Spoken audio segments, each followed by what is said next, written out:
Eddie Calvo has decided to let Bill 507 lapse into law.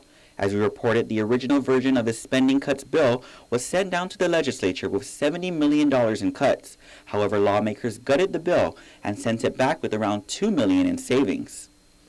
The legislature's revised version includes a 10% salary cut of elected leaders and unclassified employees in any agency or autonomous agency who make more than $50,000 a year. Another amendment would implement the Modernization and Right-Sizing Commission of GovGuam. As we reported, among the provisions deleted in Governor Calvo's version were the Early Retirement Incentive Program and the amortization of the unfunded liability, which projected savings up to $40 to $60 million. Lawmakers instead included an amendment requiring the retirement fund within 60 days to transmit to the governor and the legislature a report analyzing the feasibility of retirement fund reforms. Lawmakers also deleted a provision that would discontinue the practice of leave sharing for military members who are deployed and instead limits the leave sharing for medical purposes. Lawmakers also scrapped the provision that would remove the benefits received through the cash out of annual leave. You may remember the governor said senators might be apprehensive about the removal because they would each cash out up to nearly $10,000. Vice Speaker B.J. Cruz, however, defends the legislature's decision. We took it out because it was so broad that it didn't allow anybody to, when they transferred departments, to cash out.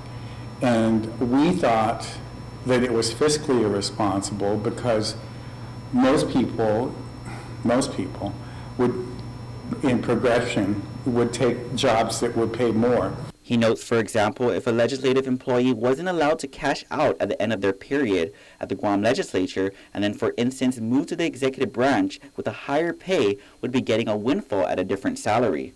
Calvo, meanwhile, estimated the total annual savings from this provision to be about $1.6 million. The provision on cashing out on annual leave wouldn't just affect lawmakers and other unclassified employees, but the governor and lieutenant governor's office, senior staff, cabinet members, and other unclassified employees in the executive branch as well. Executive Director Vince Arreola says even with the lump sum payment of annual leave, lawmakers wouldn't receive it just yet because it's not budgeted for. We aren't funded for it at this point right now. So just how much would senators be getting? Arreola says it all depends if senators don't claim any annual leave. It could amount to about $9,000 at the end of their term. As an example, if a senator accrues annual leave, and the maximum is 320 hours, you would take that 320 hours times their hourly rate, and then you take out your taxes, withholding taxes, and whatever other needed deductions there are, and then there's a payout to the senator. Arreola, meanwhile, notes that when lawmakers do go off island, signing out for leave is simply at their discretion. That's up to the individual senator. I know quite a few have signed leave. No one monitors it. We monitor it. They monitor it, and that's the way it is. Meanwhile, the judiciary of Guam is reviewing the impact Bill 507 will have on their personnel and on operations. Court Policy, Planning, and Communications Director Joshua Tenorio says there are at least 23 unclassified workers who will be impacted by the 10% reduction. Tenorio says the cuts will result in the retirement of senior management personnel as well. Reporting for Guam's News Network, I'm Ken Quintanilla.